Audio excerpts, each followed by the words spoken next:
26 November, market open with a gap and trade downward largely throughout the day, down 55 points at 3166 with very high volume.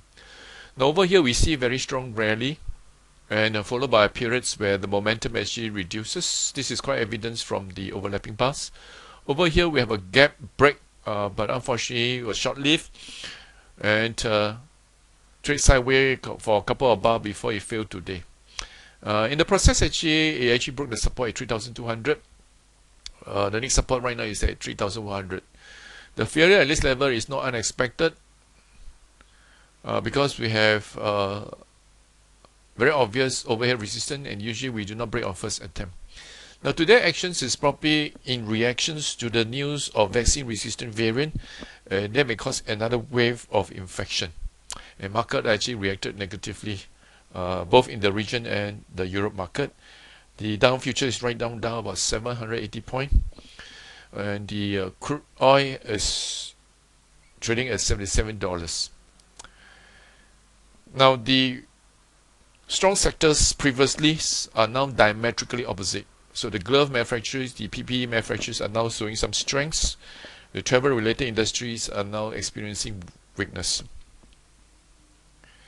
So markets will be very choppy, but usually after a sell-down like this, we may expect a bounce. Now this is top gloves. Notice today we have very strong bar here, but volume is also extremely high. Now it is too early to actually trade this because actually if you plot the major moving averages, at best it's just doing a counter trend. So we like to see a pullback and perhaps take advantage of the momentums to trade this counter trend. But having said this, counter trends is not something you can hang on for bigger profits. You see similar patterns with UG Healthcare. Notice a very huge bar with a volume spike. Again, more likely to pull back, and I'd like to see whether the quality of the pullbacks before we trade. Mantex also have extremely strong move today.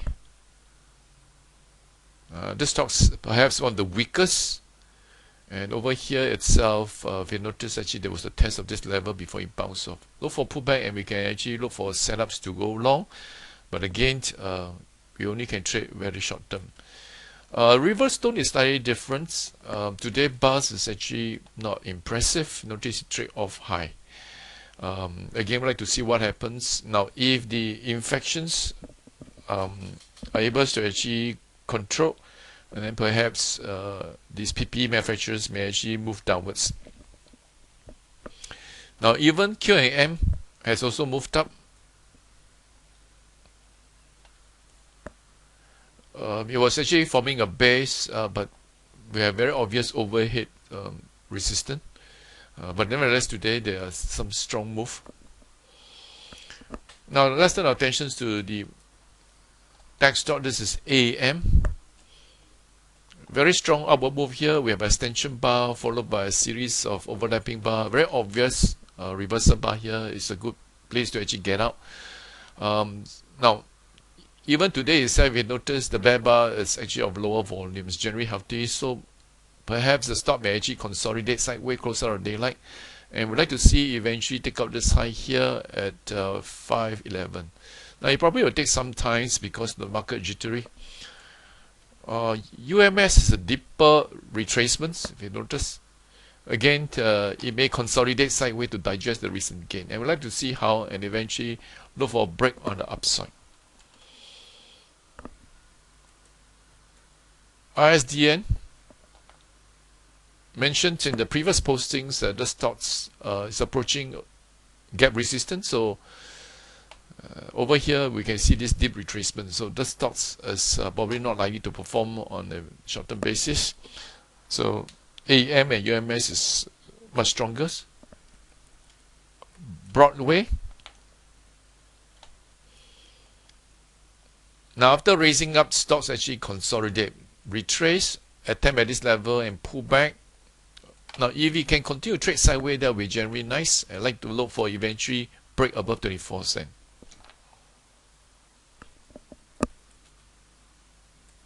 Hourglass.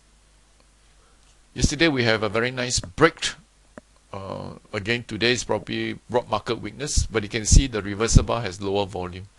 So again, look for a setup here, and look for a setup to go low. Mentioned previously also, the stocks is a bit stretched, so just have to be very careful.